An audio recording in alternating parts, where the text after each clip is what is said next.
दोस्तों मेरा क्वेश्चन लिखा है, इसको हम ध्यान से पढ़ते हैं।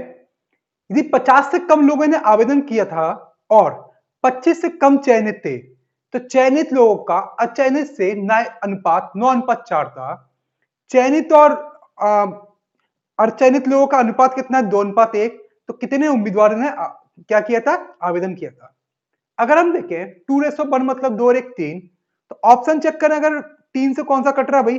तो पहला 5 2 7 और 1 8, दूसरा 5 2 7, तीसरा 5 7 3 10 5 15, चौथा नहीं कट रहा भाई। तो ऑप्शन आ गया थर्ड ऑप्शन, सी आंसर। अब ऐसा क्यों किया और बेसिक क्या है, अब हम जरा सीखते हैं। पेपर में ऐसे ही लगाना है कि किससे कट रहा है, 3 से कट रहा है, आंसर लगा दिया। चलिए सबसे पहले स्केच में लाइन टू लाइन करके पढ़ते हैं। 50 से कम लोगों ने आवेदन किया था और 25 कम चयनित थे, तो अनुपात 9:4 था। इसमें क्या जो एक्चुअल पहली लाइन आनी चाहिए वो हमें सेकंड पर लिखी है। यदि चयनित मतलब जो लोग चयन हुए और जो लोग सिलेक्ट हुए और जो लोग सिलेक्ट नहीं हुए, उनका रेशो कितना है? 2:1। मतलब बच्चों पहले क्वेश्चन समझो कि एक संस्था में कुछ लोग थे, उनमें इंटरव्यू हुआ, तो जो सिलेक्ट हुए जो अनसिलेक्ट हुए, उनका रेशो कितना है? 2:1। तो जब भी हमें एक रेशो दिया हुआ है तो हम क्या बोल सकते हैं? सिलेक्ट वाले कितने? 2x, अनसिलेक्ट वाले कितने? x। ये तो बता रहा हूं x वाले तरीके से, आपको बताऊंगा डायरेक्ट कैसे किया वो भी अभी समझेंगे। अब देखो क्या लिखा हुआ है। 50 से कम लोगों ने आवेदन किया था, मतलब 50 कम लोग आवेदन कर रहे थे और 25 कम लोग सिलेक्ट हुए। टोटल मतलब पहले अगर 100 लोगों ने आवेदन किया, तो अब 50 कम मतलब 50 ने किया।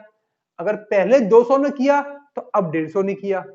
इसमें लिखा है कि जितने पहले ने किया उसमें से अब 50 कम लोगों ने आवेदन किया। ठीक है, अब 50 ने कम आवेदन किया और क्या हुआ? उसमें सिलेक्ट वाले और अनसिलेक्ट वाले थे। अब जो सिलेक्ट वाले थे वो हो गए 25 कम, मतलब पहले सिलेक्ट वाले 2x थे, तो अब ये कितने हो गए? 2x minus 25। अब टोटल 50 कम लोग आए थे, तो 25 तो यहां से कम हो गए। तो ऑफ कोर्स ऑब्वियस बात है, जब 25 सिलेक्ट वाले कम हुए तो 25 बिना सिलेक्ट वाले कम हुए होंगे। तो बिना सिलेक्ट वाले भी कितने हो गए? x minus 25। अब इनका अनुपात कितना हो गया? 9:4। मतलब अगर 50 कम लोग आवेदन कर गए और 25 कम सिलेक्ट होते, तो अनुपात क्या होता है? रेशो 9:4, जो आपके क्वेश्चन में लिखा हुआ है। इसका मतलब ये अपॉन ये बराबर 9:4। तो 2x minus 25 upon x minus 25 equal to 9:4।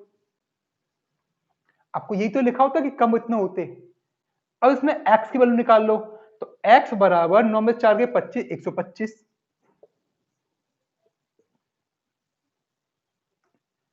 आपसे पूछा है कितने लोगों ने आवेदन किया था, तो स्टार्टिंग वाले कितने थे भाई? सिलेक्ट इतने हुए थे और अनसिलेक्ट इतने हुए थे। तो मैंने आपसे बोला कि भाई कुछ लोगों ने आवेदन किया, 70 सिलेक्ट हुए, 30 भाग गए। इसका मतलब 70 और 30 100 लोगों ने आवेदन किया। अगर हम दोनों को जोड़ दें, तो इसका मतलब टोटल कितने लोगों ने आवेदन किया था? 3x लोगों ने। कितने ने किया था? 3x ने। यही तो मेरा आएगा। अब x का मान कितना है? 125। तो क्या हुआ भाई? 3 इंटू 125 बराबर 375। तो इसका मतलब बच्चों जो टोटल लोग थे वो कितने थे? 375। अब आपके मन में दो क्वेश्चन हो रहे हैं। पहला, मैं डायरेक्टली भी 3 से भाग देना क्यों सीखा था, क्यों डायरेक्टली किया था? दूसरा, यहां पर मैं x का मान डायरेक्ट कैसे निकाल सकता हूं? तो दोस्तों दोनों क्वेश्चन का आंसर देंगे। सबसे पहला देखते हैं कि x का मान डायरेक्ट कैसे निकाल सकते हैं। तो ये लॉजिक आपके हर आगे बहुत में काम आने वाला है, तो इसको जब अच्छे से सीख कर रखो। रेशो वाले में काफी काम आता है भाई, काफी सारे चैप्टर में। इसके अलावा अगर आप देखें एज वाले में हमेशा ये काम आता है। तो जब भी कोई दो रेशो दिए, ये दिए 2x और x, और बाद में हो रहा है 9:4। अगर दोनों में इसमें से समान संख्या सेम नंबर जोड़ रहे हैं या घटा रहे हैं, क्या दोनों में सेम नंबर जोड़ रहे हैं घटा रहे हैं, x का मान कैसे निकालते हैं भाई? इनके इनका मल्टीप्लाई इनका मल्टीप्लाई, मतलब इन दो पड़ोसी का मल्टीप्लाई, दो दो वालों का मल्टीप्लाई। तो 9x और ये 8x, बच्चे कितने? x बराबर इनका डिफरेंस कितना है? 5 इंटू सेम नंबर क्या घटाया था? 25 था। एक्स का मान ऐसे डायरेक्ट निकालते हैं, अभी आगे और सिखाऊंगा तो और क्लियर होगा। एक्स का मान हो गया 125। अब मैंने डायरेक्ट कैसे किया उसको भी देख ले भाई, अभी तो कर दिया कि ये हो गया, 3 से भाग दे लो। 3 से भाग क्यों दो? अब बच्चों ये बताओ, आपको लिखा हुआ है क्वेश्चन में कि सिलेक्ट वाले और अनसिलेक्ट वाले का अनुपात 2:1 है। तो अगर जितने भी टोटल होंगे उसको निकालने के, सिलेक्ट और अनसिलेक्ट निकालने के लिए 2:1 में डिवाइड करना पड़ेगा। जैसे मान के चलो मैंने 30 लिख दी, तो हम क्या करेंगे, 2 और 1 3, एक हिस्सा कितना हो गया 10 का, तो 20 सिलेक्ट हुए, 10 अनसिलेक्ट हुए। अगर 30 के अलावा मैं मानकर चलो या 31 लोग मानता, तो एक हिस्सा 3 का भाग देंगे 10.33, तो 20.66 सिलेक्ट हुए और 10.30 अनसिलेक्ट हुए। अब बच्चों बताओ, जितने लोग थे उसमें 20.66 सिलेक्ट हुए, पॉसिबल है? भाई 21 में थोड़ा सा काट दिया था उसको, है ना, उसको सिलेक्ट कर दिया, भाई तुम्हारा ये वाला हिस्सा खराब है अब तुम्हें सिलेक्ट कर लेते हैं। तो इसका मतलब क्या है, नंबर दिए भाई, आपको पता है कि मैन की वैल्यू पॉइंट में तो आएगी नहीं, इसका मतलब जो भी वैल्यू होगी टोटल वो 3 से डिवाइड जानी चाहिए तभी तो हो पाएगी। ऑप्शन क्या देते, 125, 250, 375 और कौन सा हमारा 500। अब देखो 3 से हमें लिखा है कि टोटल कितने थे, इनको सिलेक्ट और अनसिलेक्ट में बांटने के लिए 3 का डिवाइड जाना चाहिए। तो देखो 3 से कौन सा डिवाइड जा रहा है और चुटकी में आंसर लगा दो भाई, 3 से जा रहा है। 3 का रूल क्या होता है, किसी भी नंबर के डिजिट का सम 3 से डिवाइड जाना चाहिए। तो 5 2 7 और 1 8 नहीं आ रहा, 5 2 7 नहीं आ रहा, 7 3 10 5 15 जा रहा है, 5 नहीं आ रहा, तो ये आंसर आ गया भाई। बताओ कुछ प्रॉब्लम इसमें नहीं। और अगर मानकर चलो दो ऑप्शन 3 से डिवाइड जाते, सपोज करो कि 500 की जगह 300 होता भाई,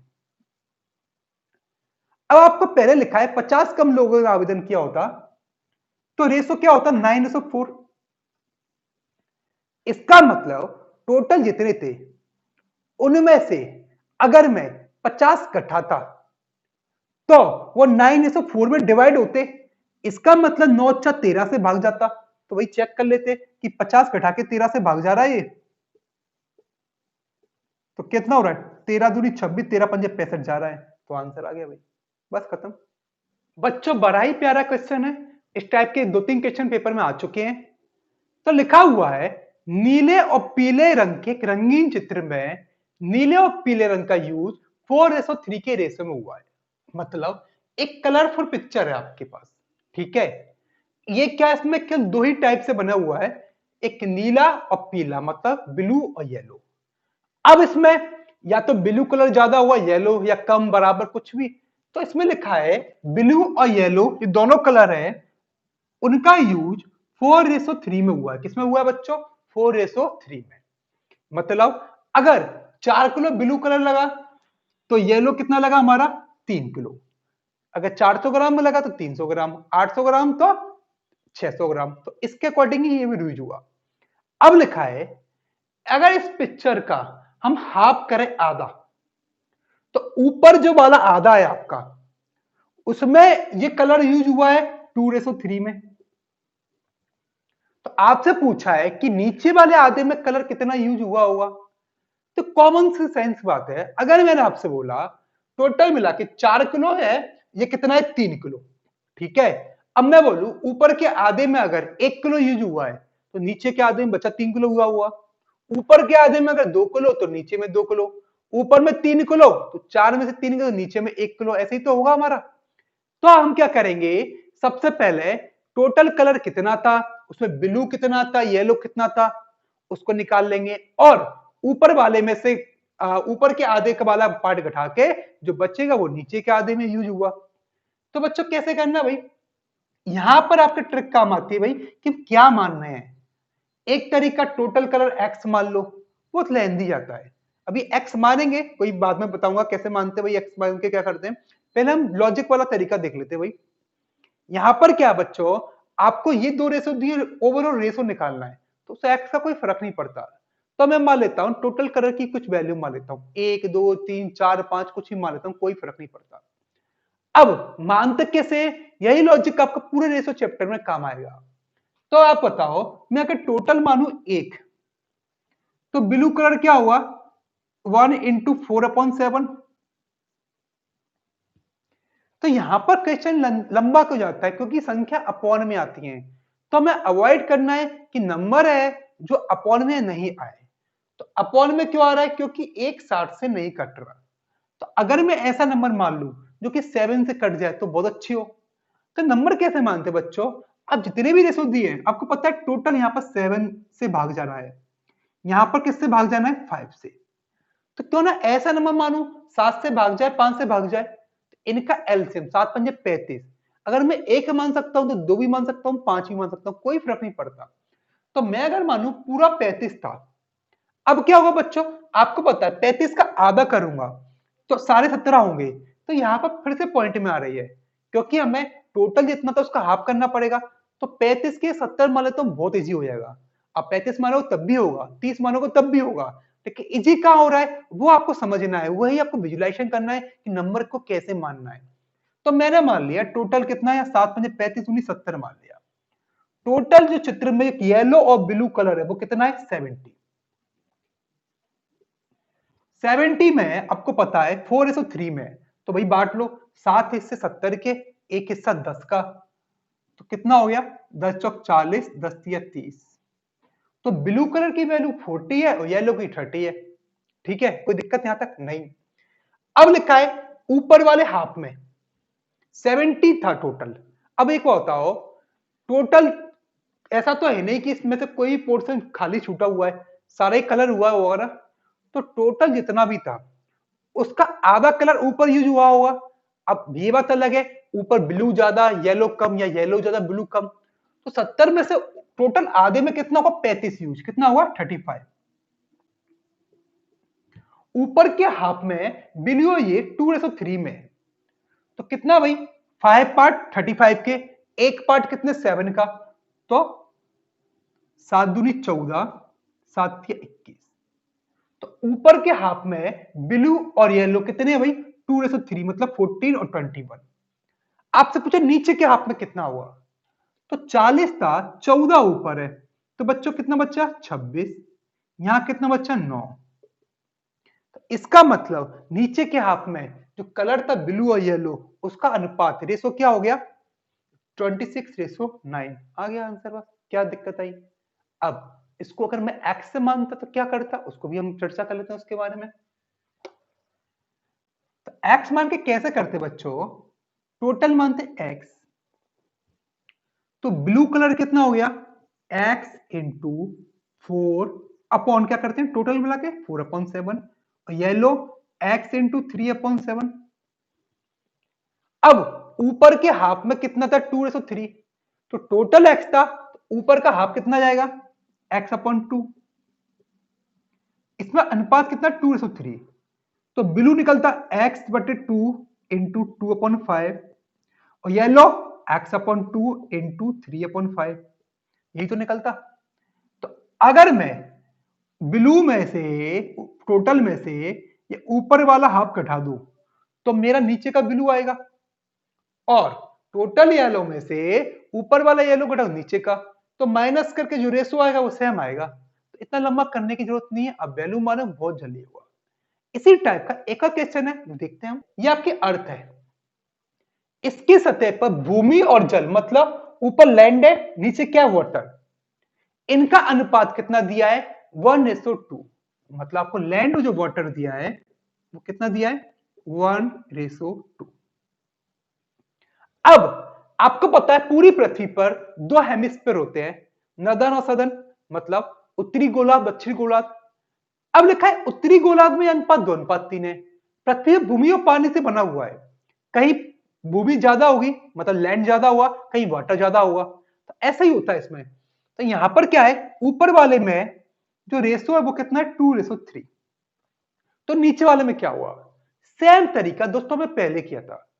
टोटल हमारी जितना भी लैंड है उसमें से ऊपर वाला लैंड घटा दो तो नीचे वाला आएगा, ऐसे ही टोटल वाटर में से नीचे वाला घटा दें, ऊपर वाला घटा दें।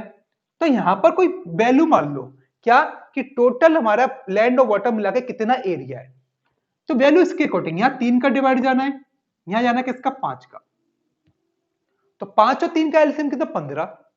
चूंकि उसके बाद हाफ करना पड़ेगा तो क्यों सारे साथ लिखो, तो 15 दूनी 30 मान लिया। तो पूरी पृथ्वी पर 30 एरिया था। 1:2 में 3:30 के एक हिस्सा 10 का। तो मेरी जो लैंड हुआ 10 और वाटर कितना हुआ 20। अब मुझे नीचे वाला निकालना दक्षिणी गोलार्ध पर।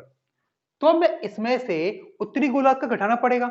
तो 5:30 के एक हिस्सा 6 का, 5 हिस्से सॉरी गलत बोल गया, आधा कितना होगा 15।